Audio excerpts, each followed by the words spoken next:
बोलला होता, बोललेला ना, काय बोललेला बोल.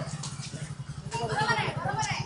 तो त्यांची इथे येऊन हीच चालले ना, यांच्या आया बहिणी तिकडे ठेवल्या गावाला आणि आम्हाला आया बहिणी काढायला आले इकडे. जाऊ दे, काय रे, काय रे, जाऊ दे. काय रे, कशाला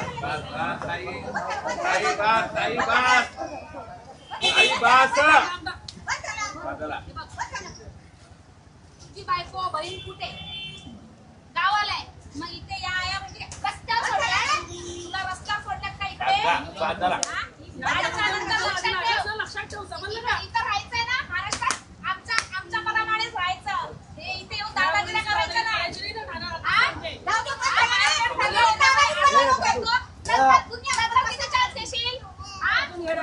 दिवाळी दसरे आले ना, बायकाचे हे चान्स देता का तुम्ही? लक्षात ठेव, आजच्या नंतर कुठल्या बाईकडे वाकड्या नजरेने बघितलीस ना, ही तुझ्यापासून सुरुवात आहे. इथे सगळ्यांना सांगते, आजच्या नंतर जर कुठल्या बाईकडे चुकीची नजर मारली तर असंच होईल.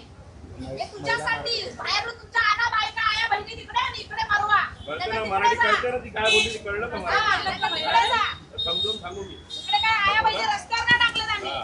ह्या ताई आहेत, या तुम्हाला नमस्कार. 2 मिनिटात सांगतील, त्याच्यानंतर मी तुम्हाला सांगते काय ते. पहिलं तिच्याकडनं समजून घ्या. मी फुलं घ्यायला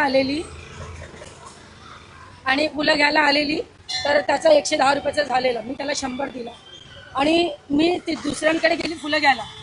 मग त्याने खूप घाणेरडे सवय त्याने वापर केला आणि मी सोनवणे साहेबकडे आली, मला न्याय भेटला. बस ही माझी विनंती. आज आपण महाराष्ट्रात सरकार मान्याप्रमाणे बोलतो, महिलांना 50% आरक्षण हे ते, पण महिला सुरक्षित आहेत का? हे लोक कुठून UP बिहार वरून येतात महाराष्ट्रात पोटपाणी पैसे कमवायला आणि आपल्याच आया बहिणींवर नजरा ठेवून घाणेरडे अश्लील शब्द वापरतात. तर अशा लोकांचं काय करायचं? आज महाराष्ट्रामध्ये फिरताना मनसेवरती चुकीच्या पद्धतीने बोललं जातं की दादागिरी करतात, मारहाण करतात. तर मग अशा लोकांचं काय करायचं? पोलीस ऍक्शन घेणार नाही, सरकार ऍक्शन घेणार नाही, यांचे लोंढे सतत इथे येणार. मग आम्ही करायचं काय? मी पुन्हा एकदा सांगते सर्व महाराष्ट्राच्या महिलांना की तुमच्यावरती कोणतीही गोष्ट घडल्यानंतर, पोलीस कायदा नंतर या लोकांचा हिसाब असाच स्वतःहून करा, त्याच्यानंतर पोलीस स्टेशनला जा.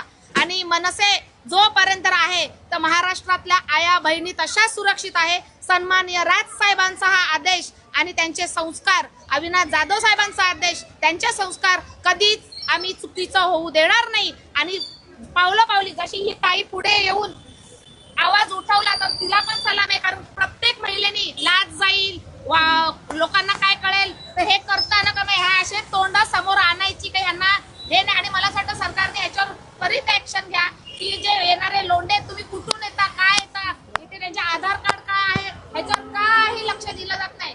जशा ताई आल्या, आमचे रवींद्र सोनार साहेब आहेत ठाणे जिल्हा सचिव, त्यांच्याकडे त्वरित आल्यावर त्यांनी लगेच संध्याकाळी ऍक्शन घेतली आणि या महिलेला आज मला न्याय भेटला. न्याय मिळवून देण्यासाठी आलो. ही महिला म्हणून ही सगळ्यांची आई बहीण आहे, यांच्या आई बहिणी गावाला असतात म्हणून का तुम्ही आमच्या आई बहिणींवर नजर ठेवून बसाल का? हे खपून घेतलं जाणार नाही. आजच्या नंतर मनसे आक्रमक आहे, कायम राहणार आणि या गोष्टींना न्याय देण्यासाठी मनसेच पुढे येणार. बाकीचे बांगड्या घालून बसले टक्केवारी मोजत. जय हिंद, जय महाराष्ट्र, जय मनसे. मी रवींद्र सोनार. आज ही ताई ज्या दिवशी घटना घडली त्याला 2 दिवस झाले त्या घटनेला, त्यावेळेस तो पळून गेलेला होता. ती आपल्या ऑफिसला आल्यानंतर तिने मला ही घटना सांगितली, तर मी त्याला हे आणायचा प्रयत्न केला, तो पळून गेलेला होता. आज त्या ताईला घेऊन आम्ही इथे आलोय आणि त्याला त्याचा प्रसाद जो मिळायचा आहे तो मिळालेला आहे.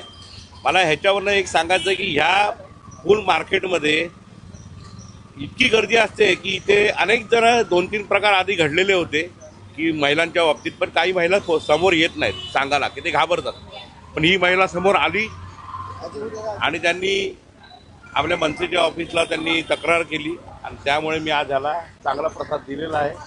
आज त्याला जर समजलं नसेल तर ह्याच्यावर अजून बाकीच्यांनी पण समजून घ्यावं की जर महिलांच्या मध्ये कोणत्याही जाती समाजाची असो, आज ही जी महिला ही पण UPचीच आहे, पण तिने मनसेकडे आली आणि तिने न्याय मागितला. आज हे भोजपुरीमधनं काहीतरी बडबडतात महिलांना, ती महिलांना कळत नाही, पण आज त्यांना ती भोजपुरी तिला कळत होतं त्यामुळे ते सगळं कळलं, त्यांनी तिच्याबद्दल बोललेलं होतं. पण ह्याच्या पुढे मी एक समज देऊ शकतो की माझं ऑफिस मनसेचं ऑफिस या परिसरात आहे, तरी प्रत्येकाने समजून जावं की इथे जिथे वाईट प्रकार घडण्याचा प्रयत्न केला तर हातपाय तोडल्याशिवाय मनसे गप्प बसणार नाही.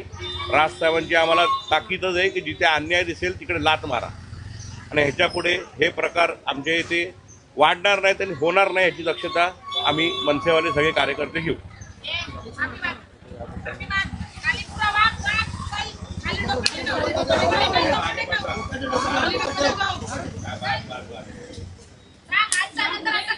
बस बस बस